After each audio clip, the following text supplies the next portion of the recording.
Queen Elizabeth makes a rare public address amid the coronavirus crisis. It's an increasingly challenging time, a time of disruption in the life of our country. We reveal how Kate and William are spending time in quarantine with their little ones. Plus, we sit down with Prince Charles himself, well, technically the man who plays Prince Charles in the Broadway musical, Diana. I hope that they understand that we are doing this out of admiration and that we really want to help American audiences especially understand this incredible family, this incredible legacy that they have. We've got that plus so much more in today's Royally Us. Hello to our fellow royal lovers and welcome to Royally Us. I'm Christina and that is Carly, senior reporter and royal commentator from HuffPost. Hi, Carly. Hi, how are you? I'm doing good. How are you? Good, just still isolating, staying inside, and reading the Royals news. Yes, we are still at the same place that we were last week, but luckily we are safe, we are healthy, and we are happy because we're talking all about the Royals, right? Not wait to get into it. Yes, so let's kick it off. This was actually a big week for Royals news. We say that every week, but it was a big week for Royals news because on April 5th, Queen Elizabeth addressed the UK and the Commonwealth and to provide a sense of reassurance amid the coronavirus crisis. Take a listen. That while we may have more still to endure, better days will return. We will be with our friends again. We will be with our families again. We will meet again. But for now, I send my thanks and warmest good wishes to you all. So this is pretty crazy because she has only addressed the Commonwealth maybe, a handful of times in her reign? Yes, this was actually her 5th time, aside from her annual Christmas address, but she's done it before during the Gulf War, after Princess Diana's death, after the death of her mother, and then in 2012 for her Diamond Jubilee. So this was a really rare moment for the Queen. Yeah. And it's so great to hear from her, and she looks fantastic. 93, she's looking great. What was your reaction when you first heard her address? I think since it's been a little while since we've heard from the Queen, it's sort of like we're in this global pandemic. What will the Queen say? How will she comfort us? And I was taken aback by these 4.5 minutes. Covering it on Sunday, it was a pre-recorded address from Windsor Castle where she is quarantining right now. And I was just astounded by how much her words calmed me. She really did provide this sense of reassurance, telling people that, we're going through a drastically challenging time right now. She did not cut corners. There's nothing easy about this. But it was really wonderful to hear her say, we have so many people working on this. We're all doing our part by staying home, and there will be better days ahead. Yeah, it's so true. In a time when, there's so much uncertainty, at least she brings a sense of calmness and, kind of reassures everybody that, it's going to be okay. We've gone through things like this in the past, and we've always made it out on the other side. Exactly. And one of my favorite lines that she said before signing off, she said, we will be with our friends again. We will be with our friends again. We will be with our family again. We will be with our families again. And we will meet again. We will meet again. And I was just, oh my gosh, it's just nice to hear someone say that, because right now we don't know when we'll see each other again, but right. Just having that sort of hope and light at the end of the tunnel is really nice to hear. Definitely. Now, do we know what some of the reaction was from the other members of the royal family that may have tuned in, Mm-hmm. Yeah, we saw that, Kate and William were listening, and they, of course, retweeted the speech, and so did a lot of other members of the royal family. Harry and Meghan, of course, were tuning in from afar. Omid Scobie reported that Harry and Meghan were listening in LA, and they called it not only a sign of great leadership, but once again, they said that warmth and that comfort and reassurance, really, really impacted them. Yeah, they said it was a very moving speech, and, I think we can all agree on that one. She also thanked, after the address, she also thanked healthcare workers as well on social media, right? Mm-hmm. She did. And even in the speech, she said that all these healthcare workers, with every hour, they're working to return us back to normal life. So yeah, the Queen keeps putting out these messages, thanking people for their time. And I also like that she thanked regular people like us, thanking people for staying home and doing their part. And that's a really big deal. That's kind of the most we can do right now, but we're protecting the vulnerable and helping everyone in our own way. You're welcome, Queen. She's speaking directly to us. She tunes in every week. Right. So, but the coronavirus, as we have talked about, it really has kind of hit the royals personally. I mean, we'll talk about Prince Charles in a second, but there are other members of the royal family that have been affected by this. And Prince Charles luckily did recover. And right now there are a lot of, I would call them royal adjacent players right now. Camilla's ex-husband, Andrew Parker Bowles, tested positive for coronavirus. And then Princess Eugenie's father-in-law is being hospitalized. And of course, Boris Johnson right now, who has a weekly audience with the Queen, he's actually in the ICU right now. And he tested positive March 10th. Prince Charles was the day before him. So it is really crazy to see these world leaders, in addition to, 1 million people around the world suffering from this. Yeah. And, we wish everybody a speedy recovery, because it's scary that Boris Johnson is in the ICU, because, I saw on the news that he was like shaking hands with everybody. So nobody is immune to this. Like, anybody can get it. It doesn't matter, anything. Like, you can get this. Exactly. Just keep washing your hands and stay inside. Yes. And I'm sure Prince Charles probably is doing that right about now, because the Queen's address came several days after Prince Charles actually made his first statement about contracting coronavirus. So take a listen to this. Having recently gone through the process of contracting this coronavirus, luckily with relatively mild symptoms, and I find myself on the other side of the illness, but still in no less a state of social distance and general isolation. So how do we know, how is Charles doing? He looks good. Yes, Charles luckily is doing well. He never really stopped working. He's continuing to work just as hard as he was before. He actually opened a hospital digitally last week, becoming the first royal to do so. And he recorded a video message, really breaking his silence on the first time that, he spoke about having coronavirus. And he called it a very weird, distressing experience, and said that he and Camilla's heart really goes out to anyone elderly or really anyone suffering from this, because he knows firsthand, how bad it can be. Luckily, he said that, he had mild symptoms. So it didn't seem like he had a really bad case of it, but still, it forced him into isolation with Camilla. Probably can't see the Queen for a very long time, but he's still working from home like the rest of us. He is. Yes, actually, he inspired my work from home setup today. I saw that he'd used a really big red royal box, which is how they get their information delivered every day. And then he actually used his own book to prop up his laptop. So it's a really great power move there. I love that. Okay, so now we have to discuss, like we always do, Harry and Meghan. They are setting up in California, and we've got details on their brand new life. So let's spill the royalty on Harry and Meghan. So this week we saw some big changes with their Instagram account, right? We did, because as we know, they're no longer updating their Sussex Royal account. And if I can get those 11 million followers, Instagram, let me know. But before they said that they're no longer updating, they added 2 followers, or 2 people that they're following on the account.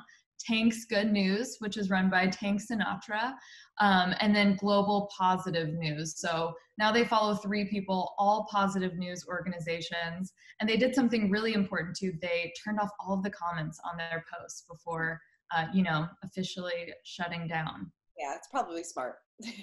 Probably smart. The Kate and Meghan wars, you see it play out in the comments all the time. I'm sure it's nice for them not to read, and it's nice for us not to see. I wonder if they do read the comments. I've wondered that all the time, because we've thought that Meghan runs the account because she uses American versions of words. She uses dollar signs, which is very American. I think the first rule of Instagram would always be don't read the comments or social media if you're famous. So let's hope she didn't see all of them. Yeah, let's hope. Okay, so then we also saw that they set up their away message, right? They're out of office. They did. They're officially gone. So if you reach out for comment or just to, say something to the Duke and Duchess of Sussex, it says, thank you for your message. The office of the Duke and Duchess of Sussex is closed. So once again, a very final goodbye, no forwarding address. Luckily, we have their new team's information, but Yeah, it feels historic and sad and weird all at the same time. Very, very final. Yeah. Very final. Yeah. And so now that they're set up in California, you know, they're in Malibu, you know, probably like the rest of us, they probably haven't been able to see a lot of friends and family because, you know, we're stuck inside. Right. And as we know, Meghan's mom, Doria Ragland, lives in LA. So I'm sure that it is absolutely heartbreaking not to be able to hug your mom, especially during this time. But they have a lot of famous friends like the Clooneys, James Corden. They aren't able to see anyone right now. And, you know, we don't really have an end date for when it'll be okay to see people. So right now, to be holed up in a mansion in Malibu, you know, it doesn't sound too bad. It doesn't really sound bad at all. I'm sure they can take little Archie to the beach whenever they want. I mean, it must be nice. Probably that's in their yoga. Yeah. Exactly. Yeah. No, that we hear that, you know, they're doing yoga. They're, you know, kind of spending time together. And I'm sure they're probably working hard on their next project because now they really have the time, I guess. Right. They do. And we did get some details about that new project just yesterday. Harry and Meghan didn't officially launch the project. They responded to a report that saw that they trademark Archwell. It comes from a Greek word meaning source of action, and it was actually the inspiration for little Archie's name, which is so cute. And they said that they want the focus still to be on the COVID-19 pandemic. They were just responding to comment for a report, and they will unveil new details of the launch later. So TBD once again. Can't wait to see what happens. I'm sure they have a lot going on. All right, so let's move on to our Royal History Moment of the Week. I'm super excited because we want to give a very warm welcome to Roe Hartrampf, who plays Prince Charles in Broadway's Diana, A True Musical Story. Roe, thank you so much for joining us. We're so excited to talk to you all about this musical. Yeah, of course. Thank you so much for having me, guys. I'm really excited to be here. So we saw that you guys did your opening night via Zoom, which I think is such a great idea, especially with everything going on, because I know so many fans were so anxious to get out there and see you guys. Yeah, we were anxious to get out there too. So it was, obviously a setback for us, but a really great opportunity for us to all get together on this platform. The creatives put together a nice toast for us with the producers. So I think there were like 74 of us. We got the backstage crew and the stage managers in there as well. So there were like 4 or 5 pages on Zoom of us all raising a glass. It was really great. Awesome. That's great. And then I saw that you were dressed somewhat formally and somewhat casually for this premiere. Yeah, it was a really cool opportunity to go like black tie on top and sort of quarantine on the bottom. So we had a nice little tux number top, and then I kept it casual in my boxer shorts underneath. I feel like that's a trend for everybody. Exactly. Yeah, I'm wearing pants for the first time today in a long time. Yeah, totally. So tell everybody about the play, what they can expect, and you know how this kind of came about. Yeah, it's a really, really fun show, which I think is going to surprise people, and I'm really excited for people to come back to Broadway and experience our show, which is equal parts, a very serious story about one of the most influential women of the 20th century and her sort of tragic story. But at the same time, the writers have done a great job of adding a little bit of cheekiness to it, some really fun moments of big dance numbers, a lot of great jokes and comedy, while also getting across this message that Diana lived this incredible life. Mm-hmm. And what did you know about the royal family and your character, Prince Charles, before going into this? Yeah, I mean, they're unavoidable, right? They're still to this day on, the headlines of magazines and grocery stores every week. So I obviously knew quite a bit about the family, but I definitely didn't know as much about Charles before I started my research.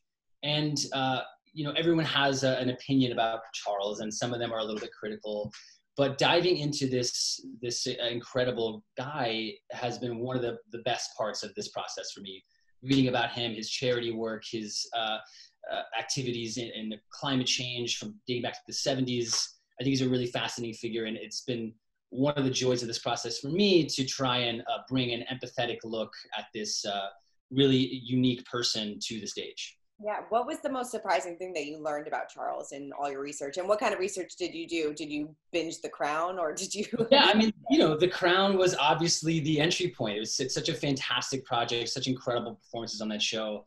But I think the biggest thing for me was I started out with The Crown, obviously, and then like YouTube deep dives to try and master like the voice and the dialect so specifically. His mannerisms are so specific. But I read this really wonderful biography by Sally Beale Smith which is goes back all the way to when Charles was born, all the way through.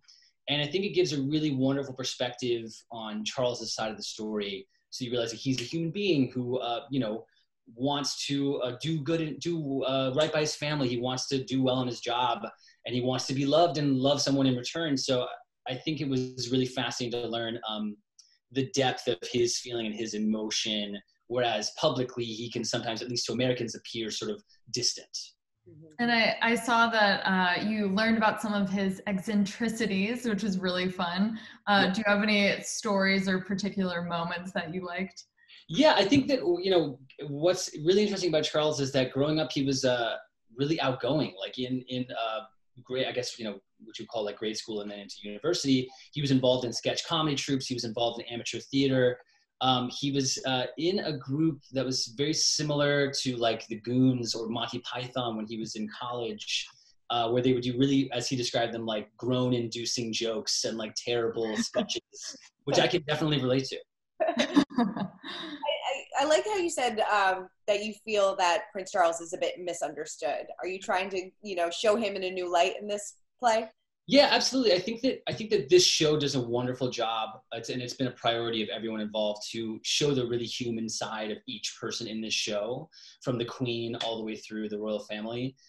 Just to express that there are no villains in this story. That this is a very human story that happens to people every single day. There are relationships that come together, relationships that fall apart, families that struggle. It just happens to be taking place in Buckingham Palace. Right. It just happens to be the most famous family in the world, right? Yeah, just a minor thing, part of the story. And do you think that we will walk away with another perspective on Charles and Diana's relationship? Yeah, I think absolutely. I think that what you actually might want to walk away with most is a new perspective on Charles and Camilla's relationship, and when that began and what their emotional connection is like. I think that the show does a wonderful job of presenting Camilla in a very empathetic, human light, as well as the other characters in the story that people might know a little bit more about. Yeah. So does the musical start at the beginning of Diana's life? Like, where does it kind of, what part of her life does it follow, or the whole thing?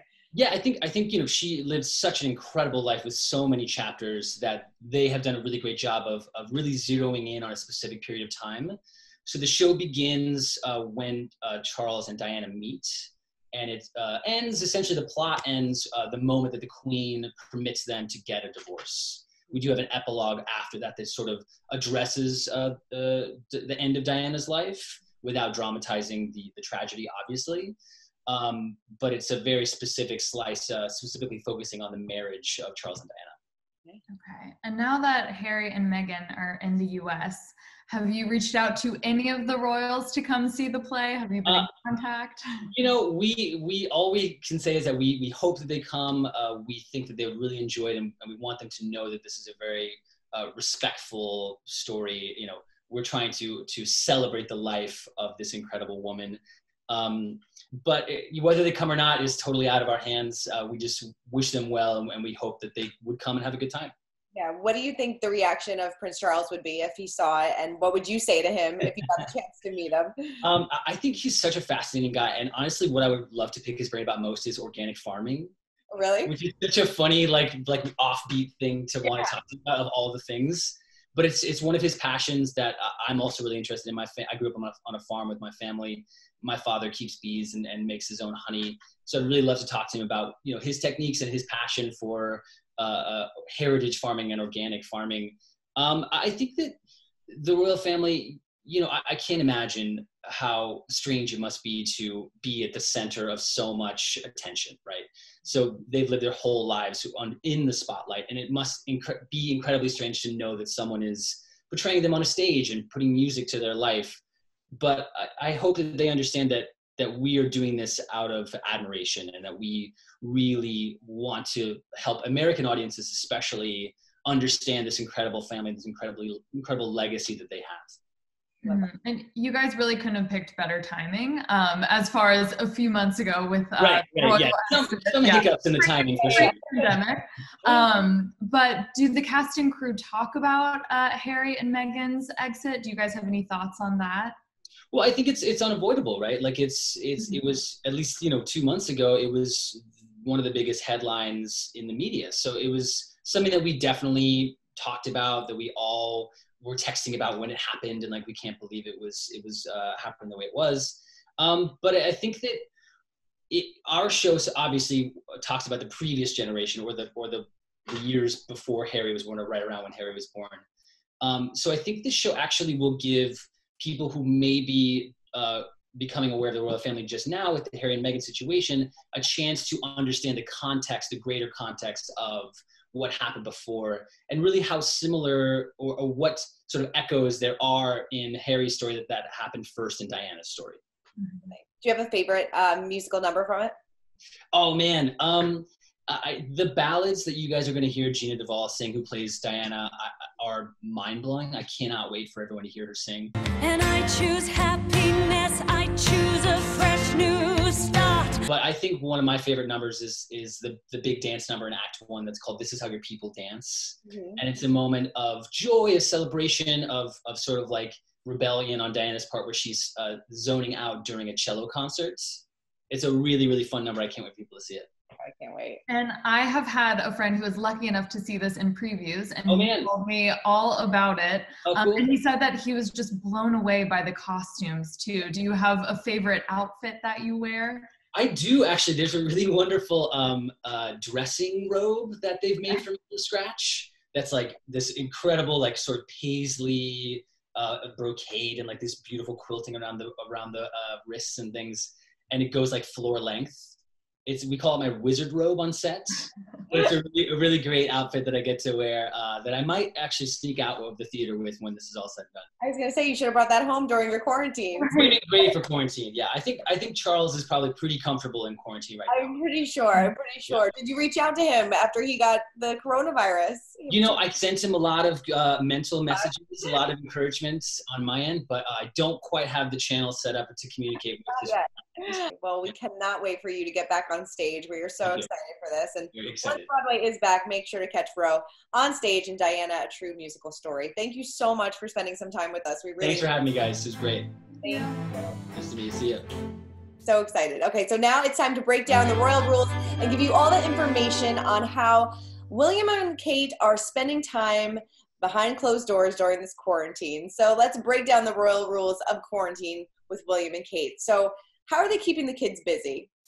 They said that it was a little hard, according to this Us Weekly reporting, that, George and Charlotte, they are 6 and 4, a little hard to settle them down right now, make them sit in front of a computer and do homeschooling, but they've established a routine, which I think, as we all know, is very important for kids and even important for adults right now. Yes, and we hear that Charlotte and George are getting along very well. He is helping her with her gymnastics. So they're doing cartwheels and headstands together. So they're getting along. Louis trying to get in on the action. But I feel kind of bad. Well, I do feel bad for Louis because he's about to turn 2. And it looks like they're going to have to kind of change their birthday plans for him, right? It does. And I saw that according to Us Weekly, they are going to have to do something very small. William said he's going to FaceTime with the Queen so she can see little Louis' 2nd birthday, and then do something, just grill out, cook some chicken, cook some hamburgers. As we always say, royals, just like us. Just like us. And it seems like Kate's spending a lot of time in the kitchen because on the weekends they are baking together, cooking and, spending a lot of time, hunkering down like the rest of us. So definitely. And like she always says, she loves to have the kids outside, running around in the dirt, getting muddy. So granted, it's, doing all this in the back of their estate, but same as us, trying to get some fresh air. Yes, I'm sure the back of their estate is the size of a football field. So I'm sure they have plenty of room to stretch out. I think they're good, yeah. Charlotte and George, so many cartwheels. So. All right, before we wrap up, let's check in with our pint-sized palace. And let's talk a little bit more about Archie, because as we know, he is turning 1 on May 6th. And fans are actually doing something really special for him. Tell us all about it. They are celebrating Archie Day, and because of that, they are organizing a charity effort to donate to children who have been affected by the coronavirus pandemic. And this is something that the fans typically do for really big moments in Harry and Meghan's relationship. I actually spoke to someone who is behind a lot of these big moments. Her name is Michelle. She's based in Australia, and she said that they were trying to plant, a ton of trees before Archie's birthday. They've done a global Sussex baby shower before he was born that raised money for charity. And then once again, doing something for Prince Harry's first Father Day. So these fans are really involved in making a difference in the real world. And that's got to make them feel good. With all the backlash and all the negative press that they usually get, like this is right. something that is nice. Exactly, and it really echoes Harry and Meghan's focus on, charities and making the world better. So it is really special, I'm sure, for them to see their fans doing something like this. Yeah, definitely. And speaking of his birthday, we reported a few weeks back that they were planning on going out to Scotland to celebrate with the Queen. It doesn't look like that's happening anymore, right? It doesn't. Yeah, it was already going to be a belated birthday because the Queen typically goes out to Scotland in July. So we'll have to see if, things are better by then. They might have to take a page from little Louis's birthday and FaceTime the Queen, or put it off till later this fall. So we also got reporting, that they're going to do a very private party, just the three of them. Meghan's going to do maybe an animal theme because Archie loves animals. So, I'm sure he will be very well celebrated no matter how many people will be there. I'm sure he will be. Maybe Disney can pass along some elephant promotional materials. We can get some elephant stuff there. That'd be adorable. Totally. She has the hookup, so. She does. Carly, thank you so much for breaking down all things royals with me. Stay safe. It was so good to see you and catch up. Yes, you too. And for much more on the royals, make sure you head on over to usmagazine.com and subscribe to our YouTube channel. See you guys next week.